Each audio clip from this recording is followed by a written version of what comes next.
गुरु द्रोणाचार्य पांडव और कौरव के गुरु थे। वे उन सभी को धनुर्विद्या का ज्ञान देते थे। एक दिन एकलव्य, जो कि एक गरीब शूद्र परिवार से थे, द्रोणाचार्य के पास गए और बोले कि गुरुदेव, मुझे भी धनुर्विद्या का ज्ञान प्राप्त करना है।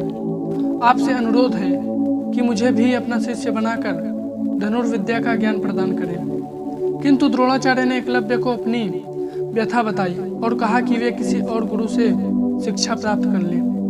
यह सुनकर एकलव्य वहां से चले गए। इस घटना के बहुत दिनों बाद अर्जुन और द्रोणाचार्य शिकार के लिए जंगल की ओर गए। साथ में एक कुत्ता भी था।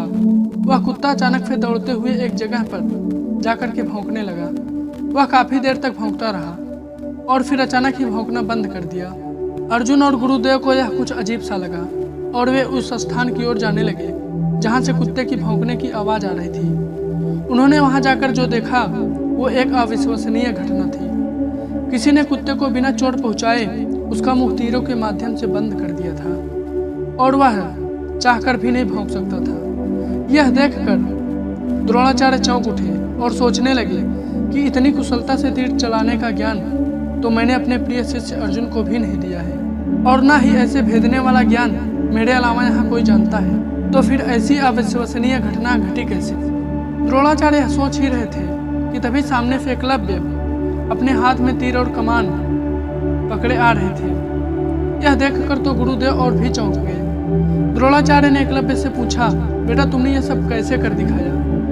एकलव्य ने कहा, गुरुदेव, मैंने यहाँ आपकी एक मूर्ति बनाई है और रोज इसकी वंदना करने के पश्चात मैं इसके समकक्ष कड़ा अभ्यास करता हूँ, और इसी अभ्यास के चलते आज मैं आपके सामने धनुष पकड़ने के लायक बना हूँ। यह सब सुनने के बाद द्रोणाचार्य बोले कि तुम धन्य हो, तुम्हारे अभ्यास ने ही तुम्हें इतना श्रेष्ठ धनुर्धर बनाया है, और आज मैं समझ गया कि अभ्यास ही सबसे बड़ा गुरु है।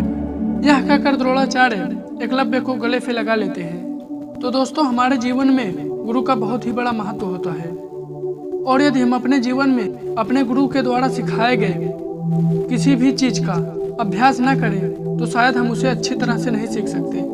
इसलिए हमारे जीवन में अभ्यास करना बहुत ही जरूरी है।